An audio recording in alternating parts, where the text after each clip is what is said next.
Fulham-Chelsea tonight. It's live and exclusive on talkSPORT. Pre-match, this is interesting, Stuart.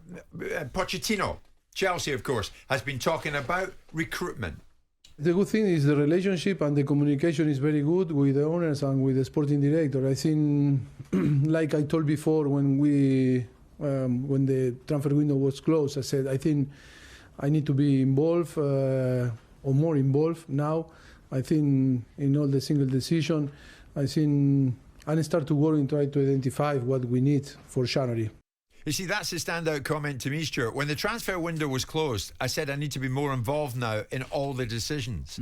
I would have thought he would have been involved in all of the decisions from the off. You would fully expect that, and certainly players that he doesn't want through the door. Maybe he's looked at the previous recruitment and thought, you know what, who's brought him and him to the club? You know, they're no use to me. I don't know whether this statement stinks of that at all, but you would fully expect a manager of his calibre should have full rein on, look, if it's a no from me, do not bring a player through the door that the manager is suggesting is not for him.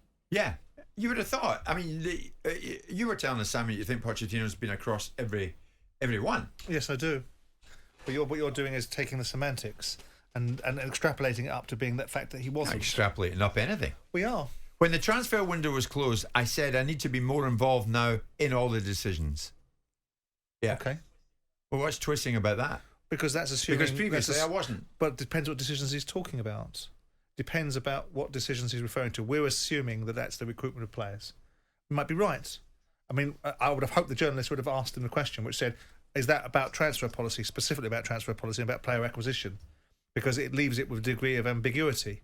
I would have thought that given the fact that they chased Pochettino uphill and down Dale to get him, that he would have been in a situation with them, which is, I want to be involved in the recruitment and the signing of players. Yeah. Now, I don't know specifically what it means. It does sound the point that you're making that somehow or another signings have been made that he doesn't want. Oh, good. You see it our way then. I don't. I've started to work to identify what we need for January. Fantastic. So he finishes Good. with, this is my area. What he wants to do is identify what they bleeding will need now, doesn't he? What they need now is a better performance on the pitch, because irrespective of how little, I mean, £400 million doesn't seem like a little, does it? It doesn't seem like he hasn't got a lot. It seems like he's got an embarrassment of riches. Yeah. And right now it's incumbent upon him to make Chelsea a little bit better. Well, you know, like everybody else, the general perception was that the American owners, he's a massive number of new players. Yeah. Enjoy. Well, yeah. I mean, again, and then they're opening themselves up to that. And I don't know how much of that, again, I go back to the point. I'm surprised, because given the fact that he didn't go knocking on their door, they went knocking on his. So with that in mind, they had the need. Yes, he wanted to get back in, and yes, Chelsea would be a great job in certain people's minds. Has been historically. A lot of people might say it's a challenging job right now, because you've got owners that don't know their backside from their elbow in certain people's minds. But in this instance, you've got a situation where Pochettino's in the door, and I would be gobsmacked if a man that's gone and managed at the level that he's managed at, having worked for Daniel Levy, that experience must have bit him on the backside. Don't want to go for another chairman that doesn't let me do precisely what I want. I get him to a European Cup final, I'll get nilch, zero in the next transfer window. I think he'd have probably priced into his thinking that I need to be in control of transfer policies. I've been to PSG, I've seen what Nasser Al-Khelaifi's like. I've got some experience now. So when I walk into the next contract, I'll do the same thing again, which is have no jurisdiction. I would have imagined they had some jurisdiction. Now, maybe there's margins in there where there were certain decisions that were made about contract lengths and things of that nature. Maybe he's referring to that. It's the manager's territory, Stuart, isn't it? I mean, you do not want an owner dabbling in the who you're going to get and who you're not going to get. You've got to work with players every day. So yes. Personally, it's got to be right. They got to be kind on your eye. You've got to say, you know what, this is the person I want to work with on a daily basis. Why wouldn't you do that? I mean, I'm sure there are some owners that think that they know they can pick better teams and coach better teams than the actual manager that's been trained up to do the job. That's right. But some of them need more training. Yeah.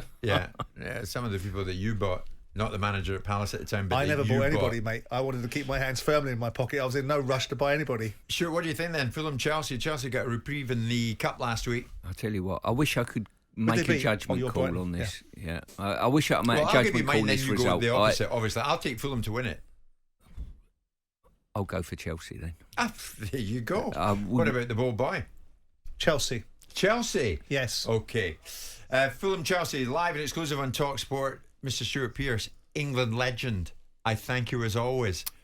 Jim White, Scotland legend, I thank you back. Thank you so much. I saw you I don't shuffling thank either about. of you. No, you don't, do you? Doing up your trousers and put your jacket on about 15 minutes ago, so I take it you're off somewhere. As opposed to you emptying your incontinence pants underneath the table. There We all you do things go. differently. Jim White and Simon Jordan. Monday to Friday mornings from 10 on AM, on DAB, via the talkSPORT app and on your smart speaker. talkSPORT.